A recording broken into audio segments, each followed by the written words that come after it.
Yeah, all right. So it's 8:35 IST. So welcome everyone. Good morning, good afternoon, good evening, depending on your time zone.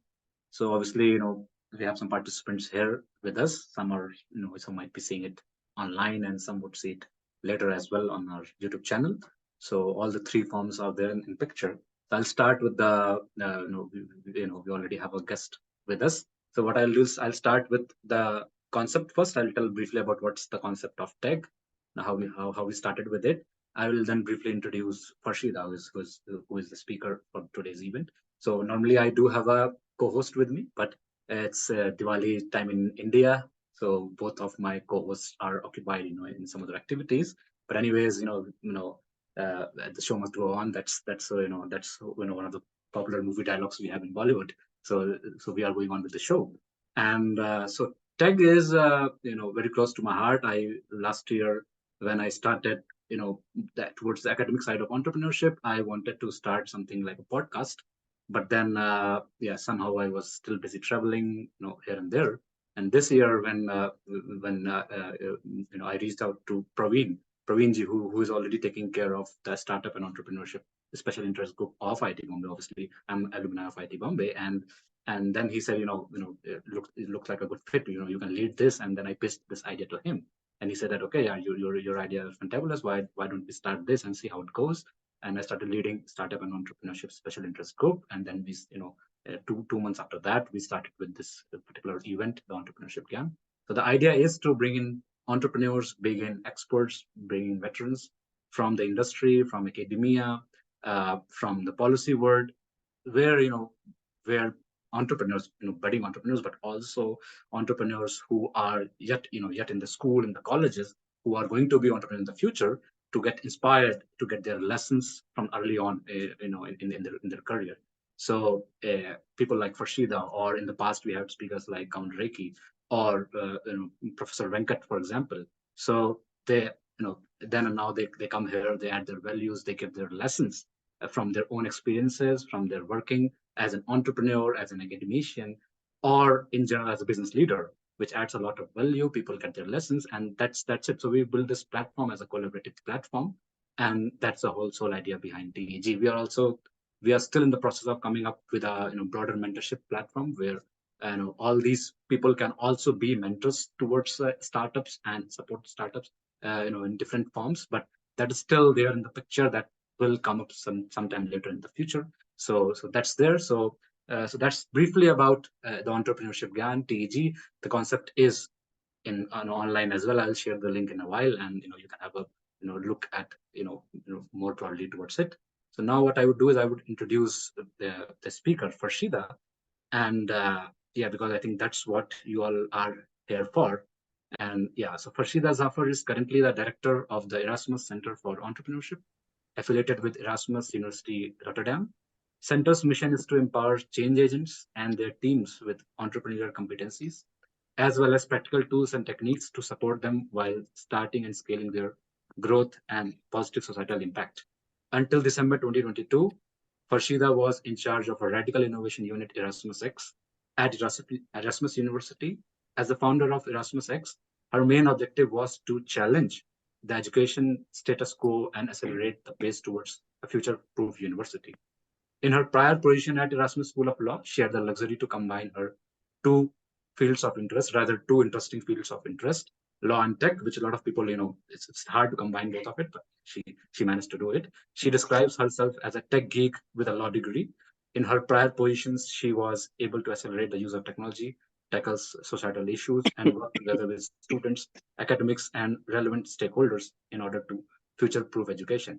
In the past 10 years, Farshida initiated and co-designed several practical mobile applications to enhance the accessibility of education with IT and other emerging technologies. She has been involved with the creation of educational apps, a platform for legal literature, a brand new part-time law program, the Education Lab at Erasmus University, and a virtual reality courtroom. So she is an entrepreneur, she's an academician, she's a business leader as well. So she's also recipient of Technista Tech Leader Award and the SURF Award for Change Makers in Education. So I think there's a lot more, we can talk about her, but then I'll give the stage to her to talk more about what she's here for. Yeah. Over to you, Farshida. Thank you so much for this introduction. I don't think I usually get such an elaborate introduction. It's a real privilege and a real honor to be here, so thank you so much. I would like to just kick off the presentation and see where we're getting to. So, entrepreneurship. I am changing my screen. My laptop is very slow, so it's coming along. It's taking some time. Here we go. So the importance of entrepreneurship, entrepreneurial skills, and mindset. Who am I? As mentioned, my name is Farshida Zafar, and I'm the director at the Erasmus Center for Entrepreneurship at Erasmus University in Rotterdam in the Netherlands. So here where I am, it's almost 4 in that, well, no, it's 4 in the afternoon, heading towards the evening, but I assume that we're in completely different time zones, all of us. So good morning, good afternoon, good evening. So a little bit about the university where I studied, but also where my company is, or the company is a part of. So what you need to know is that the Center for Entrepreneurship is a valorization and knowledge expertise center, and we focus solely on the topic of entrepreneurship, meaning we focus on startups and scale-ups, and we focus on research and education. And at the same time, we build ecosystems to actually help all these startups and scale-ups and other public and private entities to look and find access to capital, access to market, but also access to talent, and figure out what is the next step. Now, as a part of the university, and also maybe good for you to know, we are named after Desiderius Erasmus. We're very good in the Netherlands in actually appropriating a certain type of thing. So let's say that in this example, Desiderius Erasmus was born in Rotterdam, but only stayed here until he was 3, and then he moved. But if you ever visit Rotterdam, you will see that everything is about Erasmus. And a lot of people know him as the philosopher, as the humanist, but what people don't know about him is that he was also very entrepreneurial, meaning that he was one of the first that actually used the new printing technology to make a living out of it, and print all his findings and sell that to others. Now, what you need to know about Rotterdam, the city, is that we have one of the biggest harbors and gateway to Europe. Until a couple of years ago, we were the biggest harbor in the world, but then the rise of new harbors globally took that spot over.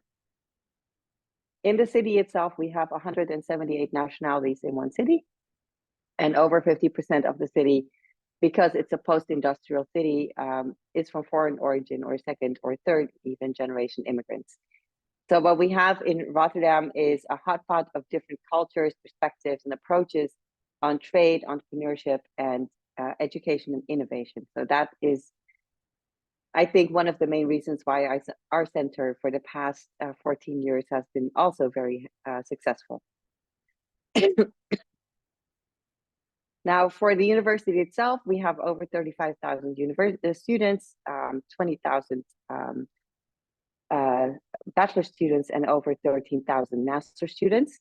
We also have closing towards 400 PhD defenses, and well, as you can see, a very large employee number, almost 6,500, and almost 500 professors. What is good to know is also that we have different campus locations.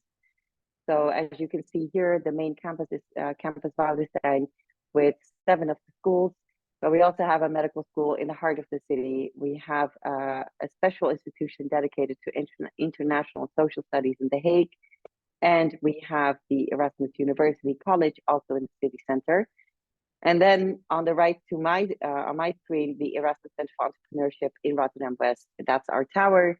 That is also our location where you can find over 100 startups and even more so scale-ups that we have helped develop over the course of 14 years. So how does the Center for Entrepreneurship connect back to the university? Well, the university has a couple of Erasmian values: connecting, engage with society, world citizen, and open-minded. but we connect very well with the Erasmian value entrepreneurial. So as mentioned before, our tagline is very simple.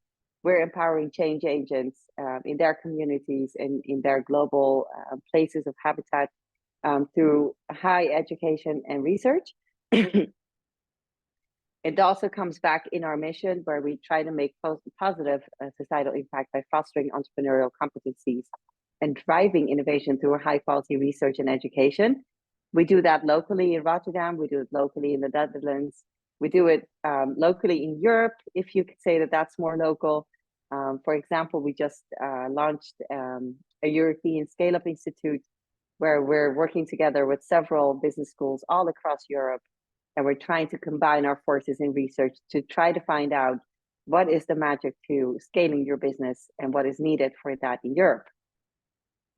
So all of that is great, but if you don't have a vision, you don't know where to work towards to. So for that reason, we have a very clear vision, which is between now and 5 to 10 years, we will be the leading global entrepreneurship center, empowering all to be impactful change agents in their communities. And globally, we are working very hard in several countries, and we are looking at working more and more together with partners also in India. So who knows? Our core values, very simple. We are very entrepreneurial. It would be very strange if you have a center for entrepreneurship that is not entrepreneurial.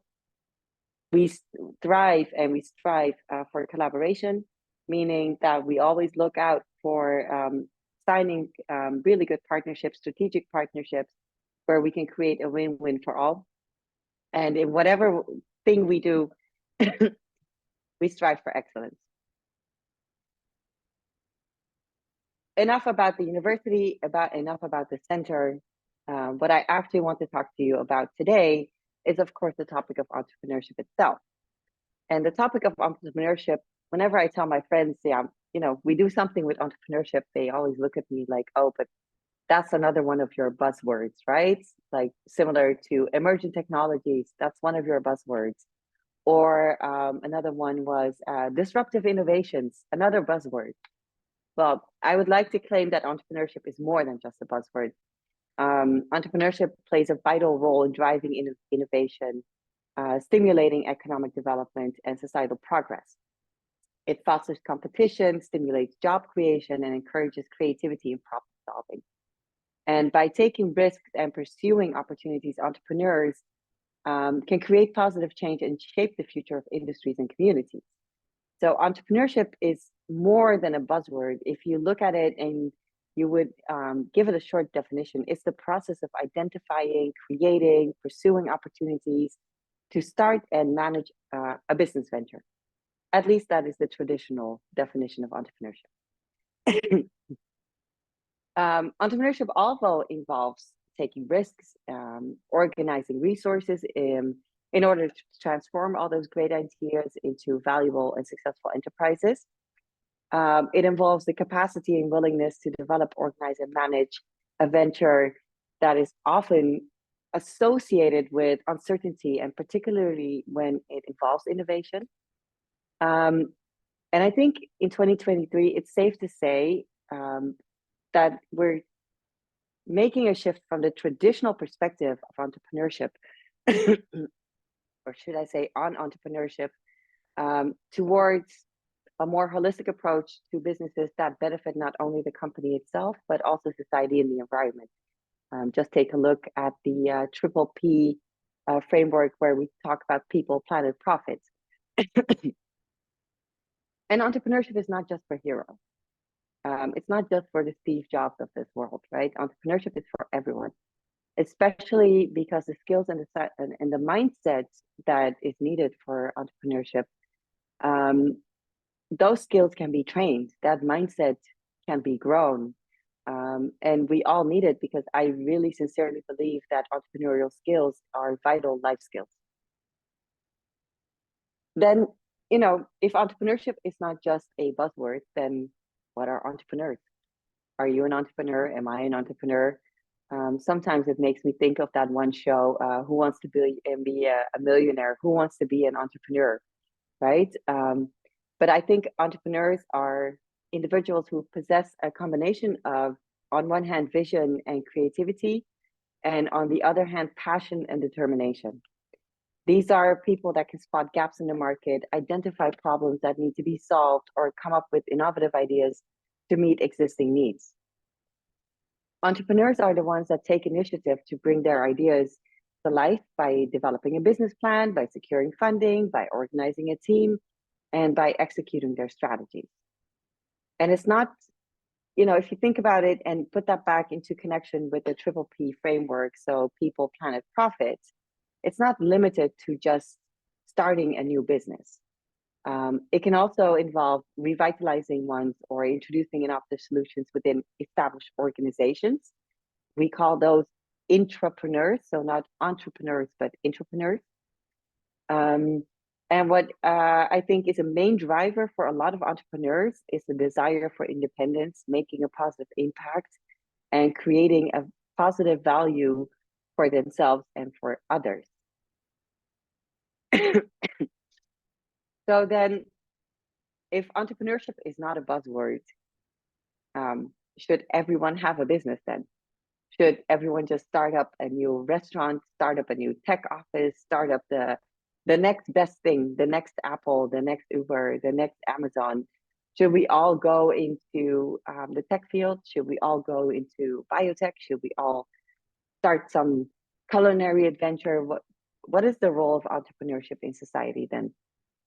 Well, and here's the thing, I'm a tech geek with a law degree. I did not myself study for an MBA or international business administration or anything related to business. I am that old that in my day, if you set up a business, you needed 3 people. You needed one person with the vision. Next to that person, you needed a lawyer, and the third one would be an accountant. I am the lawyer, I think, in the triangle. Nowadays, you would say you need a hustler, and you need a hipster, and you need a hoarder or something like that. I forgot the third H. But in essence, if you look at the role of entrepreneurship in society and you relate that back to entrepreneurs, when individuals start their own businesses, they contribute to job creation and economic development. So when you look at entrepreneurs stimulate competition and drive productivity. This leads then to increased economic activity, a higher GDP, and improved living standards. Moreover, I think entrepreneurship plays a crucial role in fostering innovation. Without entrepreneurs, we wouldn't have that much innovation, because it's the entrepreneurs that spot the opportunity, that see a problem that needs to be solved, and then have that courage to say, okay, we see it, I have a solution, let's go do this. So entrepreneurs are often at the forefront of technological advancements, and they often have disruptive ideas, right? So they're driven by a desire to solve problems and meet unmet needs, which fuels the innovation and drives progress. And through these ventures that they set up, through these entrepreneurial ventures as well, they bring new products, they bring new services, they bring new business models to the market, pushing the boundaries of what is possible and driving economic growth. In addition to the economic benefits, entrepreneurship can also lead to social change and better living standards. So entrepreneurs often identify social issues and develop innovative solutions to address them, right? So they can create businesses that have a positive impact on society, such as those that are focused on sustainability or social responsibility, or improving access to education and healthcare. And by addressing these societal challenges, entrepreneurs contribute to the social progress and enhance the overall well-being of communities. So again, if you look at entrepreneurship not being just a buzzword, and then entrepreneurs who are more than just a title or a fancy name on a business card. I think from someone who did not study business, I think entrepreneurs actually contribute to the progression and general progression of a country, and also the general progression of the economic state of a country. Now, more importantly, and this is something that I would like to stress out, I think if you look at the current entrepreneurs, the current and the next generation entrepreneurs, they're more driven by creating a positive societal impact than they are actually driven by profit. So, meaning that if you look at today's entrepreneurs, you can see that a lot of them have a more of a responsible view on how to balance, on one hand, making a profit, but also to balance and do things that are beneficial towards people and the planet. So, and then we go to, but okay, great. So we know entrepreneurship, we know entrepreneurs, but what are then the entrepreneurial skills and why are these so important? Well, as I mentioned, traditionally entrepreneurship has been associated with launching a new venture, a new business. And I think in that regard, it's important to note that developing entrepreneurial skills is not limited to aspiring entrepreneurs alone. If you would ask me, I think these skills are valuable for individuals in various fields, and it can enhance problem-solving abilities, decision-making skills, and adaptability, which are essential in today's rapidly changing business landscape, but also in this rapidly changing world. To give you an example, when I was studying law, I had tons of books, like tons and tons of books. And also the cost of the books were extremely expensive. But the world is changing. So now if you study law, you can also opt, at least here in Europe, you can opt for licenses for platforms where you can actually get summaries of the books or get digital versions of the books that are completely modified with examples and practices, etc., etc. So education in that sense is also changing. And usually when you hear a keynote, they will say, well, the world is changing, but we already know that. We know that the world is changing. We know the trends. We know emerging technologies, the changing labor markets, the socioeconomic changes, internationalization, and take all of that in combination with the fact that we have demographic changes hitting us as well. We know that the world is changing.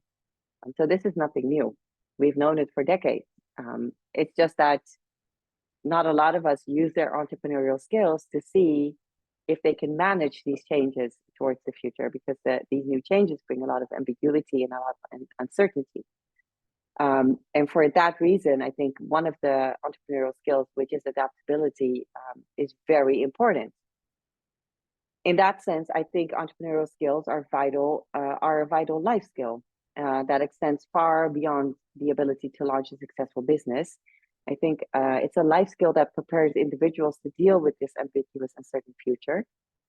And entrepreneurship embodies the methods for thinking, acting, identifying opportunities, and all of these play a crucial role in the economic growth and fostering innovation, but they also enable individuals to identify opportunities for problem solving that allows individuals to introduce new products and technologies to the market and create value for both themselves and society. So in essence, when you look at it, entrepreneurial skills not only drive economic growth and innovation, but also have the potential to lead to social change and better living standards. And again, by fostering these skills, individuals, they can actually contribute to job creation, et cetera, but more importantly, they can actually manage with the huge changes that are hitting them in a very rapid pace that is hitting all of us as well. Now, if you look into research and if you look into the key traits, for example, of a serial entrepreneur, and this is information gotten through the research by Bill J. Bonstetter and Dr. Magdalena Choklova from the Rotterdam School of Management. But if you look at these skills, what makes an entrepreneur, then you can see that based on, and this is the research you can find, there's a link also in the slide deck that I will share later on. But you can see that persuasion, leadership, personal accountability, goal orientation, But these are very important for a lot of serial entrepreneurs. So meaning that when it comes to a lot of entrepreneurs, they have leadership skills that can actually take them a bit further than people who do not possess them or possess them in a different way. The same thing goes for personal accountability. Now, working with a lot of entrepreneurs, I can see this in daily life. I can see that they score way more because they feel personal accountable for the things that they're doing, which is also quite interesting if you look at how, in general, entrepreneurs are perceived. So, as you might have seen from my name, I am from the region where you are originally. I'm from Afghanistan. And like most Afghan parents, they would have rather had me go and become a doctor or do something with my law degree. Instead, I became an entrepreneur. What is quite interesting is that usually my parents, for example, but also other people from the same region, they see entrepreneurship as reckless risk takers. And this is one of the things that goes, it's the other side of the coin when you think about personal accountability. A lot of people think that entrepreneurs take risks and they don't think about it. But in essence, yes, we do take risks, but they're calculated risks. And you do feel personally accountable for the decisions that we make. So you have to look at that in a different perspective than just being risk takers. In addition, entrepreneurs are very much goal driven. And I can also see that from the entrepreneurs I work with, they have a goal and they go for it. And they don't just go for it recklessly, just stepping into something. They know exactly what they're doing, but they do have a strong goal orientation and they go for what they have in their mind. Now, of course, there's also the other side of the coin, because there are certain skills that they do not possess. So as you can see from the same research, they score a little lower on analytic problem solving, also a little lower on empathy, planning, organization, and self-management. Now, of course, this is research, and there's a group of 17,000 people that have been in the control group. So I do think that there's some truth in this. I don't necessarily agree with it, because I do think a lot of entrepreneurs from this generation have a lot of empathy. Also, this is quite old research in that regard. It's 10 years old. So I think we do the research today, the outcomes would be a little bit different. And I think one of the things that I can see being different is the empathy point, because I know that a lot of entrepreneurs nowadays have a lot of empathy. And you can also see that back in the number of social enterprises and impact entrepreneurs that have started their businesses. Now, doing research on these topics is one thing, but actually doing it, being an entrepreneur, is a completely different thing, right? So how do you get there? And if anyone can be an entrepreneur, what to focus on? This is the framework we work with a lot here in Europe, and it's called the Entrepreneurship Framework. As you can see, it exists out of three main components. One is ideas and opportunities, the second is interaction, and the third is resources. This is a framework that was developed by the European Union, and it's a comprehensive framework that outlines the key entrepreneurial competencies and skills necessary for any individual to succeed in various entrepreneurial endeavors. So the framework itself, it provides a common language and a reference point for understanding and developing entrepreneurial skills. And as I mentioned, it consists out of these three main areas, and each area is then further divided into specific competencies and skills. The framework also recognizes that entrepreneurial skills are not limited to just starting a business, but they're also very valuable in various contexts, such as social entrepreneurship, intrapreneurship, and an entrepreneurial mindset in general. It highlights the importance of entrepreneurial skills as a life skill that can benefit individuals in their personal and professional lives, regardless of their career path. Now, by understanding and developing the competencies outlined in the framework, anyone can enhance their entrepreneurial mindset and increase their chances of success in their entrepreneurial endeavors and contribute to economic growth and innovation. What is interesting is that we always talk about the 21st century skills here in the West, here in Europe. I would always like to stress out that it's already 2023. If we're still talking about 21st century skills, we're kind of late in the game. So I rather would focus on skills that can help the next generation, help aspiring entrepreneurs in finding the specific skills that they need training on, because entrepreneurial skills can be trained. It's not something that you're born with or you're not born with. You can train yourself to become better. You can train yourself to spot opportunities sooner and be better at that. You can be trained to be more creative. You can actually, there's exercises to set up a vision for yourself, but also for your company. You can train ethical and sustainable thinking. Furthermore, there's courses to deal with planning and management. There's courses to work with others and learn how to collaborate with others. So all these skills, although they might sound a bit meta and a bit distant, anyone can become an entrepreneur or possess the entrepreneurial skills as long as you have the right mindset and access to the right type of resources.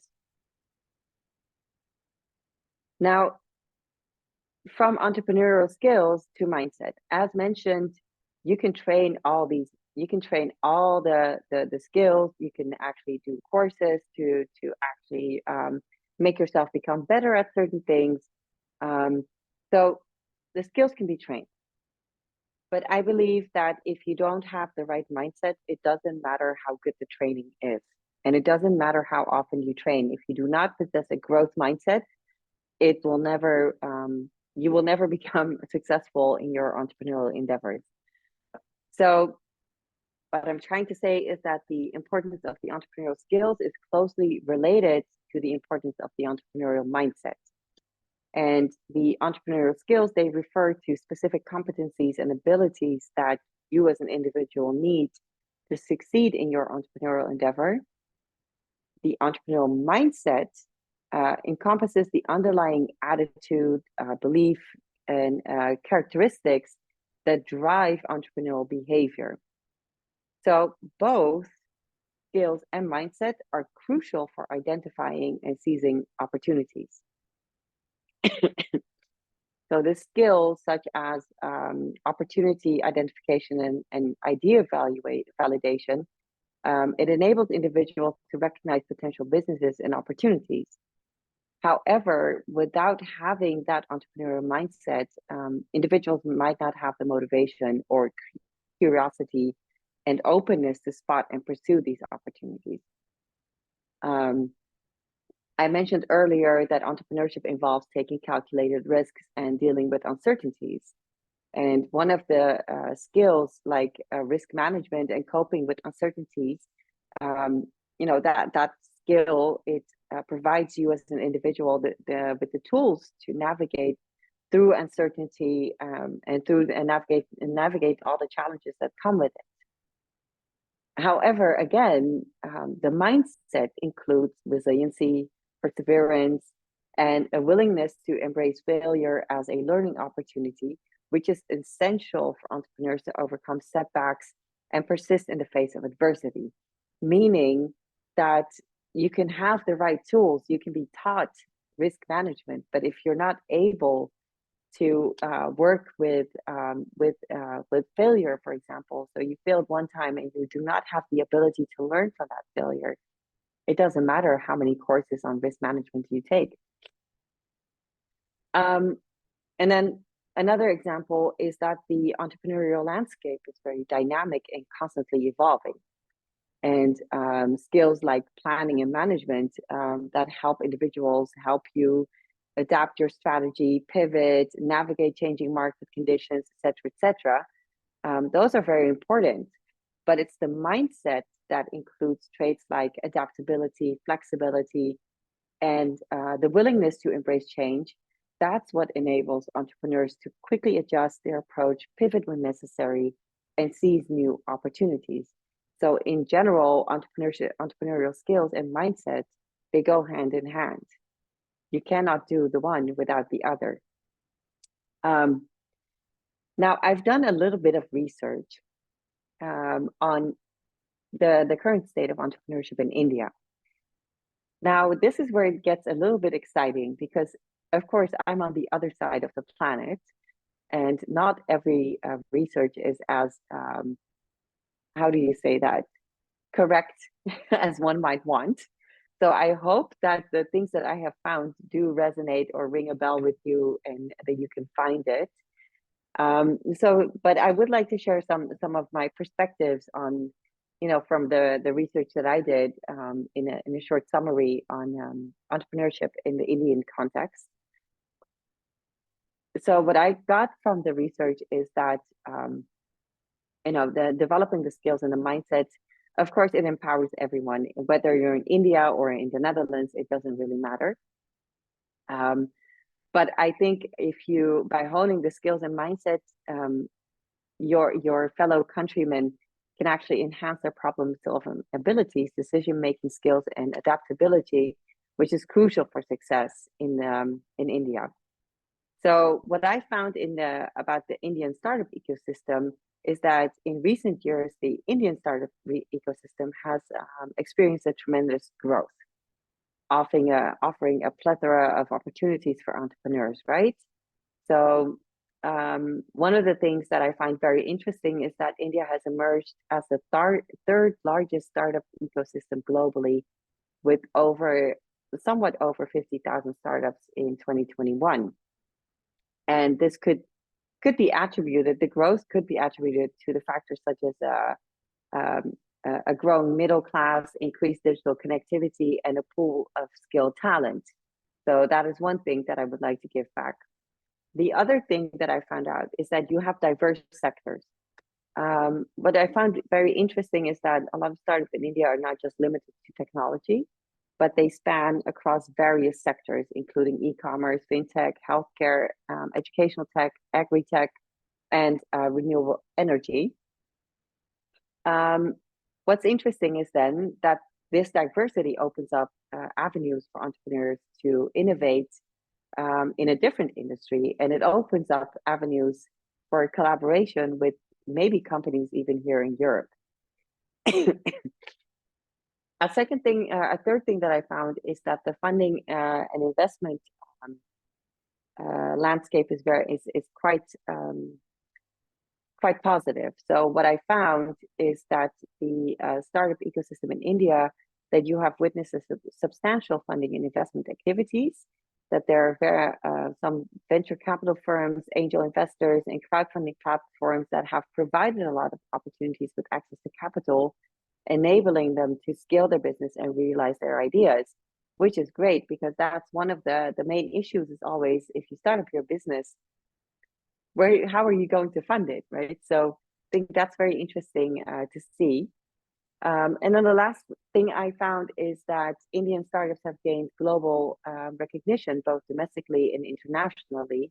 And several Indian unicorns, the unicorns are startups that are valued over $1 billion, have emerged, such as Flipkart, Paitam, I hope I'm pronouncing this right, Ola, and Zomato, showcasing the potential for growth and success in the Indian market.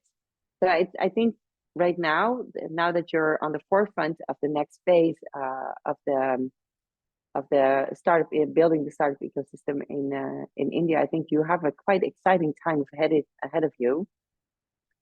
And I think one of the factors that have contributed to this growth is, of course, the scalability of a lot of the things that many of the Indian startups have been working with. Now, taking a little bit of a deep dive, I already mentioned the rapid growth. I already mentioned the diverse sectors. I already mentioned the funding and investments. And I also mentioned the global recognition. I am curious to hear, however, from on your end, if this is also perceived as such, and what the role of academia is in that in the rapid growth of these startups. But I'm also curious to hear, if you look at the entrepreneurial ecosystem, you think about access to market, access to growth, but you also think about the adjacent industries, and you think about the talent pool that is there. I'm wondering if you are in India seeing this similarities with what we're seeing here in Europe, meaning that a lot of the startups, of course, fail, not everyone succeeds. And in addition, a lot of the funding, a lot of the VCs are right now very reluctant to invest. So I'm very curious to see if that is something that resonates with you as well in India, or it's like, no, we don't have those problems, because then I would love to learn from you to understand how can we do that better here in Europe.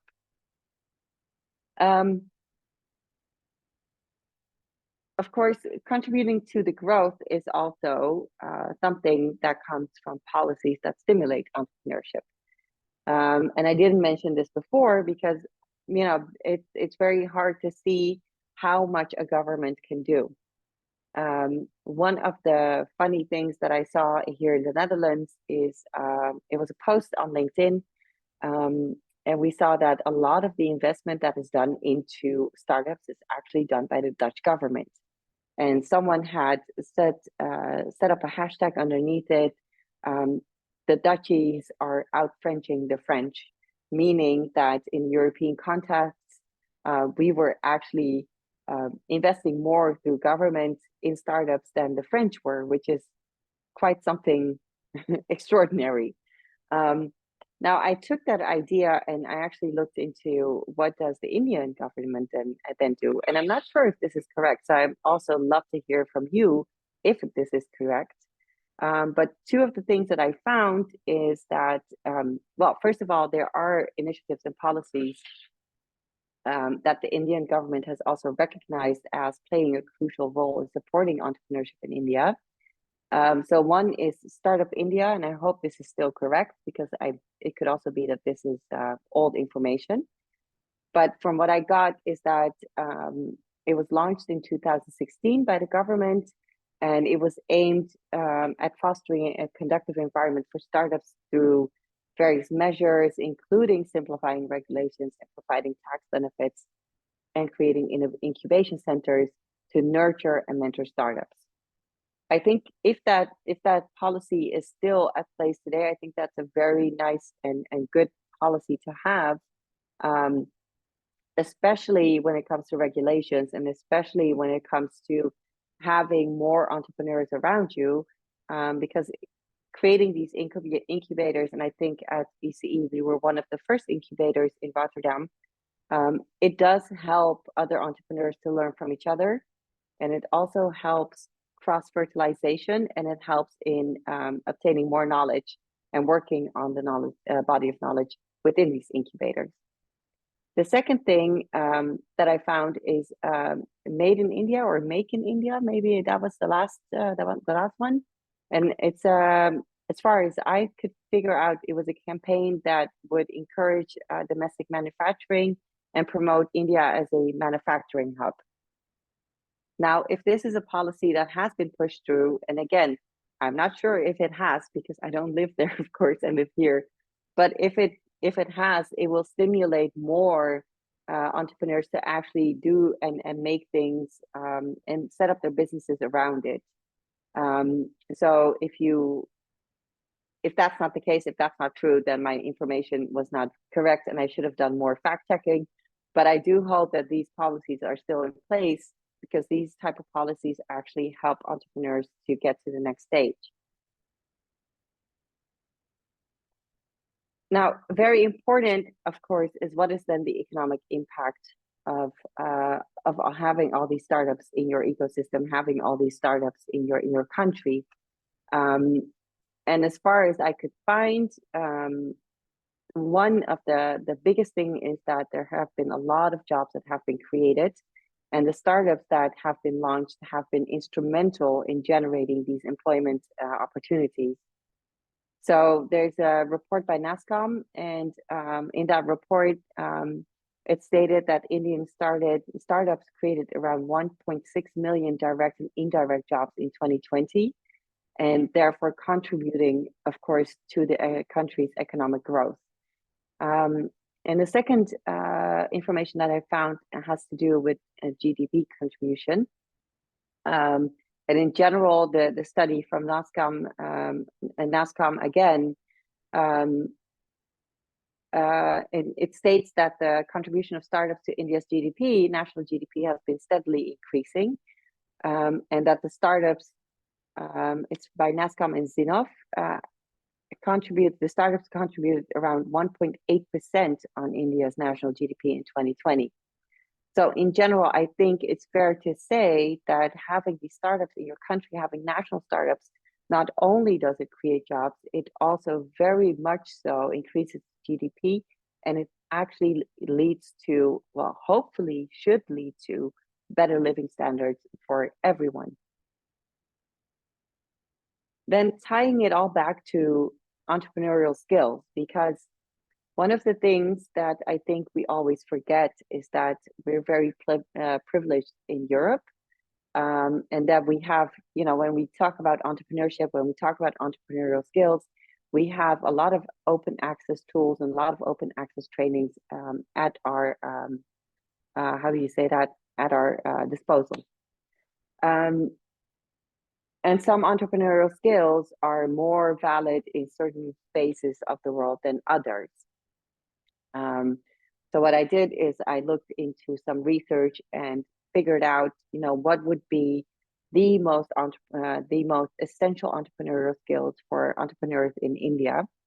And this is just me saying stuff, so I also hope for a little bit of a discussion to see if we can agree or not.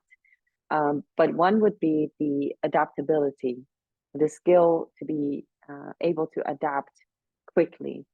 And the reason why I think this is a very important skill for Indian startups or Indian entrepreneurs is that the Indian market is very diverse and very dynamic. And there's varying consumer preferences and regional nuances.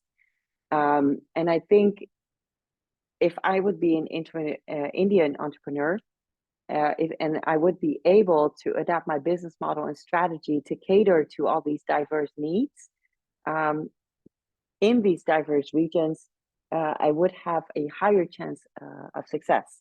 So adaptability would be an essential skill. The other thing would be resiliency, to be resilient. And I think because the entrepreneurial journey can be very challenging with obstacles and setbacks, this skill to be resilient and persevering through tough times is crucial, because it's very essential to overcome hurdles and achieve your goal. But if you're not resilient, that obstacle might be a mountain that you cannot climb. So I think that's why I think this is a second skill that is very essential. And the third one would be cultural sensitivity. And I think this is because India has such a large cultural diversity with unique challenges and unique opportunities, right?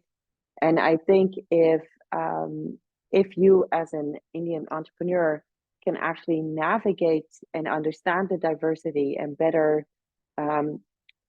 relate to the diverse cultures in your own country, I think you're better positioned to build a successful business that can resonate with the local population. So I think that's why I think it's very important as an Indian entrepreneur to also, understand the culture from different people from different regions. In our company, we're very aware of this fact, also because we do a lot of work in other countries on other continents, where we can see the differences between one city and the other city. even here in the Netherlands, if you go from east to west, although it's a 3-hour drive, can you believe it? But there's a huge difference in how people are. I think the more sensitive you are to these different cultures, the better you can position yourself and spot the opportunities to create your venture out of it. Now, the last thing that I would like to address is female entrepreneurship. Now, here in the Netherlands, we already know that female entrepreneurs are a rarity, meaning that only 3% of women are perceived to be entrepreneurs. And it's even worse when it comes to the funding, which is lower than 1%. So women have an even steeper mountain to climb. And I think this is not just in the Netherlands. I think this is a global issue. And I think we should actually try to figure out on how can we stimulate more women into entrepreneurship. And if they don't want to set up a venture, how can we then transfer the skills needed to maintain a certain life standard regardless of where they are. Now, looking at the Indian context again, I did find out that female entrepreneurship in India is on the rise, and that it actually holds great potential for economic growth, societal transformation, and female empowerment. I do think that in India, but also here in Europe, most of these women need continued support. There's a special need in encouragement and equal opportunities. And I think if we can facilitate that, more women will be able to thrive as successful entrepreneurs globally. Now, more specifically to India, I have seen that there's a surge in female-led startups across various sectors. So I've seen female entrepreneurs that are in fields such as e-commerce or fashion or health and wellness, but also in education and technology.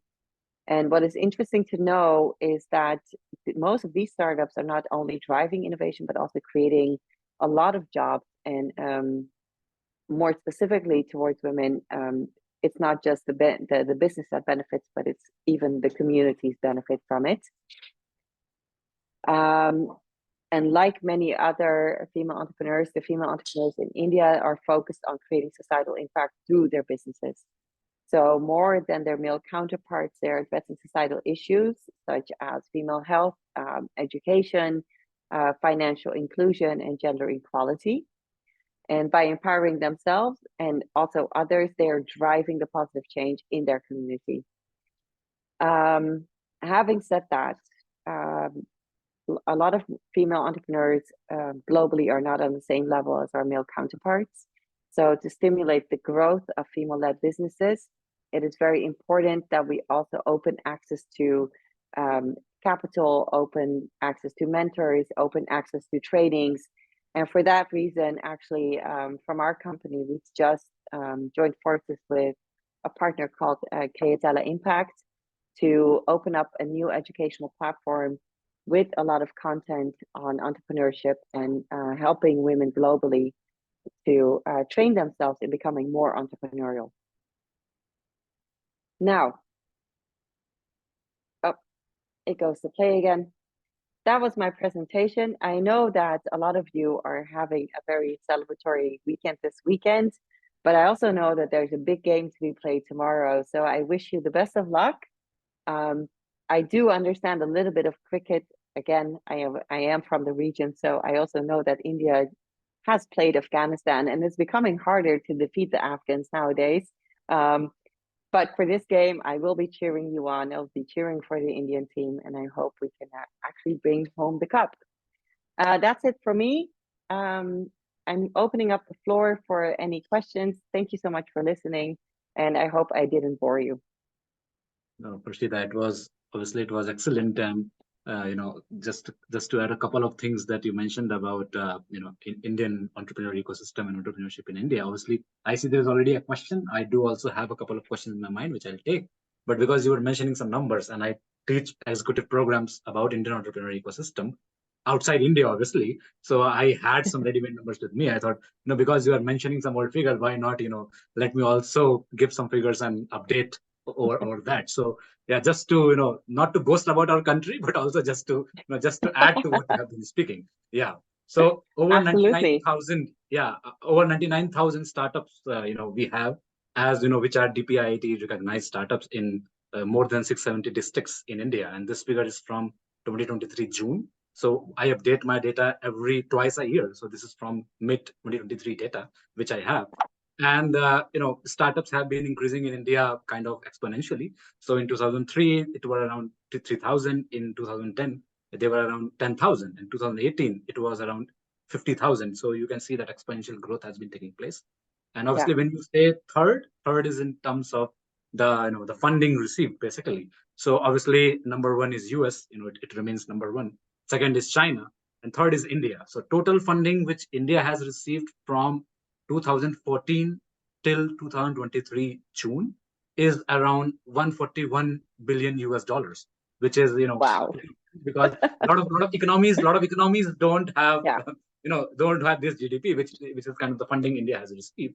And obviously, because you were mentioning about the jobs created, so again, more than 750,000 plus jobs have been created in the past 6 years. So when I say past 6 years, it's like from 2023 and past 6 years. So 760,000 plus jobs, which is again pretty big deal for a country like India.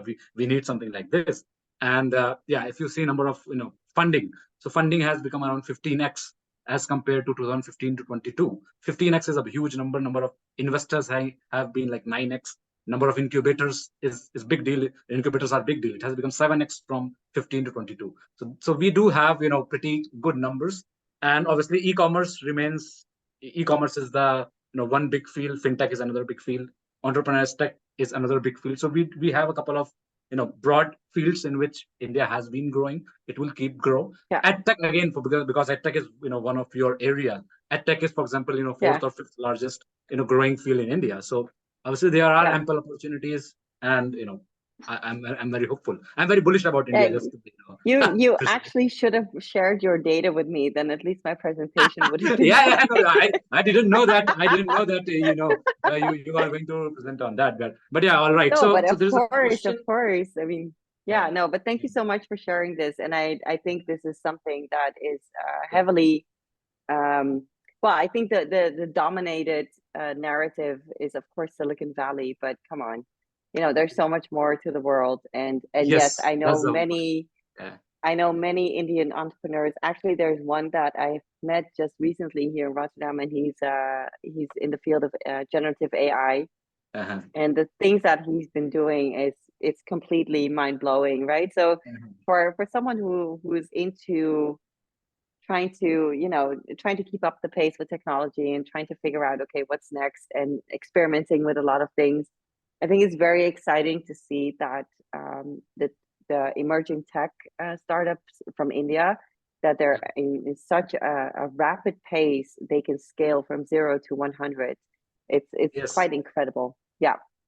And when you say emerging tech or tech, so then institutions like Indian Institute of Technology Bombay, where we are having this talk from, so they have a larger role to play. IITs, for example, IIT Bombay, which is this institution, but also other IITs, IIT Kanpur, IIT Delhi, they have a very large role to play in tech entrepreneurship per se in India, but also the whole ecosystem in the country. Absolutely. IIT Bombay should just hire me as a professor. I would love to come. I will give some guest lectures. Obviously we can explore synergies, but also you were mentioning about good policy programs and stuff like that. That has been happening. For example, Make in India, you already mentioned. It's a pretty it's a pretty popular thing which is happening in India and which is growing. It has been growing, but also for example, you mentioned Startup India. So we had the co-head of Startup India in one of these shows, third or fourth show, the same show at the TEG, the co-head of Startup India. He told that how that program has basically turned things upside down. But also there is another program which is Atal Innovation Mission. So when you say that innovation has to start from basic level, maybe from the schools, from the colleges, Atal Innovation Mission has been trying to do that from the past couple of years. So the first director of that mission was again from IIT Bombay alumni, and then we invited him for the inaugural lecture of this particular TEG talks. So that culture is there, but obviously it will be slow because the country is large, population is huge, but things are happening, and I'm pretty bullish about it. Anyways, so let's take the question. Absolutely. Let's move to the question. So yeah, Sukanya has asked that, some are experimenting with, generative AI, for example. So do we see generative AI will augment entrepreneurial journey? So that's her question. Oh yeah, definitely. Yes, I do think so. I think let me just put it this way. We're a for-profit company. So of course we're affiliated to the university, and we're part of a bigger academic community. But at the end of the day, we are a for-profit company. And sometimes we also are hired to do some teaching at the university. One of the interesting things that I've seen is, in the past, we would actually ask students to deliver their business model canvas. Can you fill out a business model canvas? Can you come up with a problem solution? Can you do the problem solution fit, etc., etc. But I now see with AI that it's so much easier for them to actually test and prototype their ideas, and at the same time create their businesses way more rapidly, because the research that they can do through AI is so much easier. Now with generative AI, I think we even take it a step further. So I think entrepreneurial journey can then be with more iterations, quicker iterations. And I think I'm not sure if I'm allowed to say this, but I think for myself, it wouldn't be as much as fun, because I think you're taking a bit of the risk taking out of it, which for me is the most exciting part. Will I succeed? Will I not succeed? What are the risks? Can I manage those? So, but yeah, I do think it will definitely augment the entrepreneurial journey. Yes, a good question, by the way. Yeah. Very good question. Yeah. So another question is that, can you suggest some resources like blogs or books which are more focused towards practical guide for entrepreneurship? So maybe, any 2 or 3 books, maybe, you would like to recommend the audience. Yeah. Wow. That's a hard one, because usually I read the more abstract stuff and try to figure out what I can do with it. There's this one book called The Visual MBA, and it's actually a very nice, handy book on and it's actually a mini MBA, but then in drawings and visuals with some elaboration. It's called The Visual MBA. I would definitely read that, because it's a very easy book, and it actually helps you trigger that thought, right? But there's also some recommendations. If you go to our LinkedIn page from our company, this is our website. I think everyone can see it. And then if you go to our LinkedIn page, we often post news snaps and blogs on entrepreneurs, and we have a lot of spotlight stories as well, where you can find some inspiration. For me, I mean, I'm not trained in business. I'm trained in law, right? So for me, books on entrepreneurship are the books that actually make me feel like, okay, what book should I read to become a better entrepreneur, to be better at my ethical decision making, for example. So for that reason, one of the books that I love to read is the book called Principles. And it's a book on how you can make value-driven decisions. So meaning that, we're all, as entrepreneurs, we all have to make that decision when we're in a dilemma. So you have someone that is willing to invest a lot of money in your company, but that same person is a bit shady, and you know that they're not from the right type of, background. Then would you take the money and use that for your investment, or would you rather say no?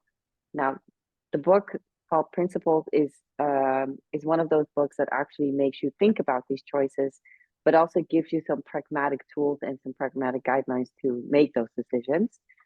For basic entrepreneurship, I think there's so much out there. You can actually look into the stuff from Harvard. There's a lot of things you can find on Coursera. I don't know if you know Coursera. It's pretty popular in India. I'm sorry? It's pretty popular in India already, Farshida. So a lot of institutions use Farshida as a as a Yeah. thing in the institutions. Yeah.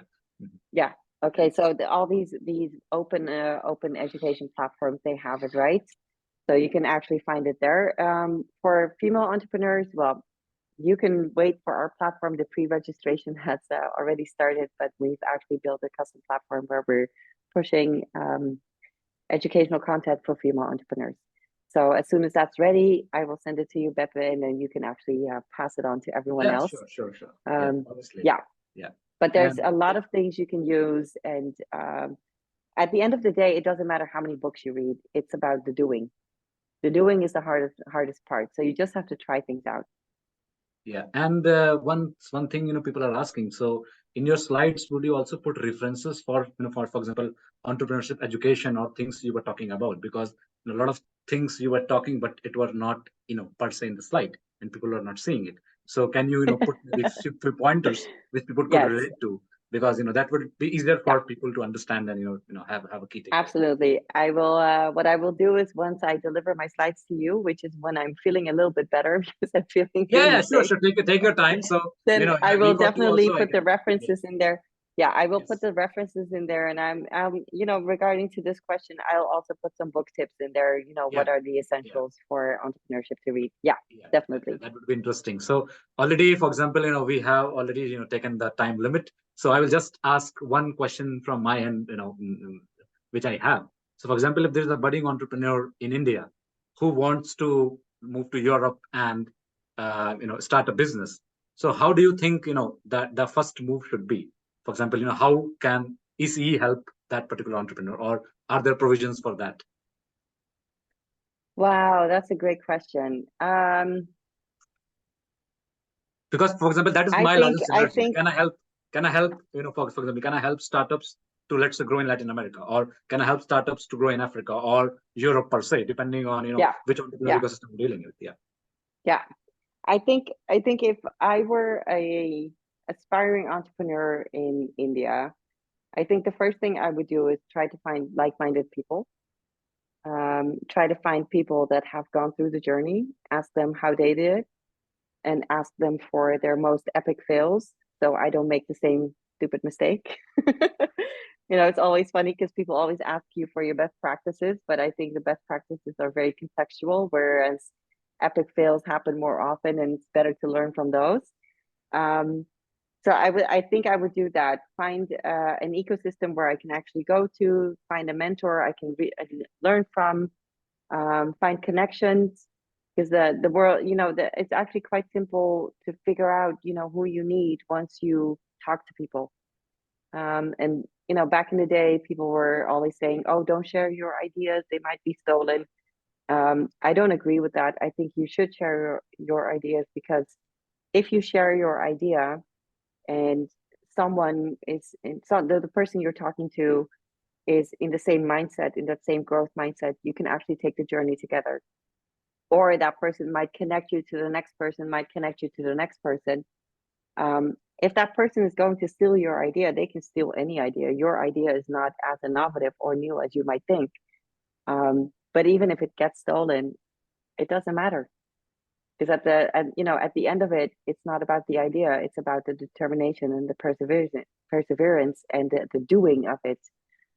So I would say find someone you can connect to. Nowadays you have Google, just Google it. Try to find connections through LinkedIn, and from there try to find out where can you find easy access to the talent, easy access to education, but also easy access to market and easy access to capital. And I think those are the easy steps, right? At the same time, I think it's also very important for aspiring entrepreneurs to validate their ideas with the people that they're trying to build the solution for, or even test the product to see if they're actually doing what you want them to do. But in the core of everything comes to, you just need to get into action, and don't wait things until things will happen. Just go ahead and do it. So basically, I can think, for example, if, let's say some entrepreneur comes to me and say he wants to enter European market. I think Netherlands could be one place where I can recommend that person, for example, right? Absolutely. Yeah. Because a lot of times people do come to me and they are like confused, whether should I start with, France or should I start with Spain, because these times, incubators are increasing and stuff like that. But I think, I think as you were mentioning that Netherlands is also a pretty good option and people can start with Netherlands as well. Yeah. So. Yeah. Well, I think in that regard, so my company is a certified startup visa facilitator. So the Dutch government has a program called the Startup Visa Program, and this is something for startups that have already proven themselves. So they're a bit further down the journey. But the moment those startups want to enter the European market, I would definitely recommend them to come to the Netherlands. First of all, and I would definitely recommend them to come to Rotterdam, and that's not because it's my city, of course it is. I'm the poster child for the city, so but I think first of all, we're the gateway to Europe. Once you come to the Netherlands, you can see that we're very central in Europe in that sense. Second is that the Netherlands has the highest density when it comes to IT infrastructure, but also when it comes to transport. So in the Netherlands, it's very easy to go from one end of the country to the other with the train in 2 or 3 hours. The digital infrastructure and the willingness to actually test and to experiment is very high. And also the technology readiness level in the Netherlands is also very high. So in that regard, I think the Dutch are way ahead of the French. And also, most of us speak perfect English. So it's not that hard to actually establish connections here. The one thing I would not recommend in the Netherlands is the weather, because the weather is horrible. But that's something you'll have to get used to. All right. I think we have already, and we don't have any more questions, and we have already finished time as well. So yeah, just final words from my end. Thanks a lot, Farshida, for your time. It was obviously a fantastic talk.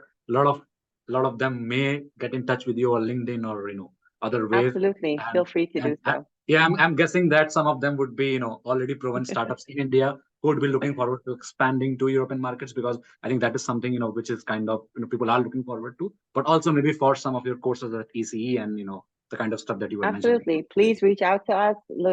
Take a look at the website. It was such an honor to be here with you today, and thank you for the invitation.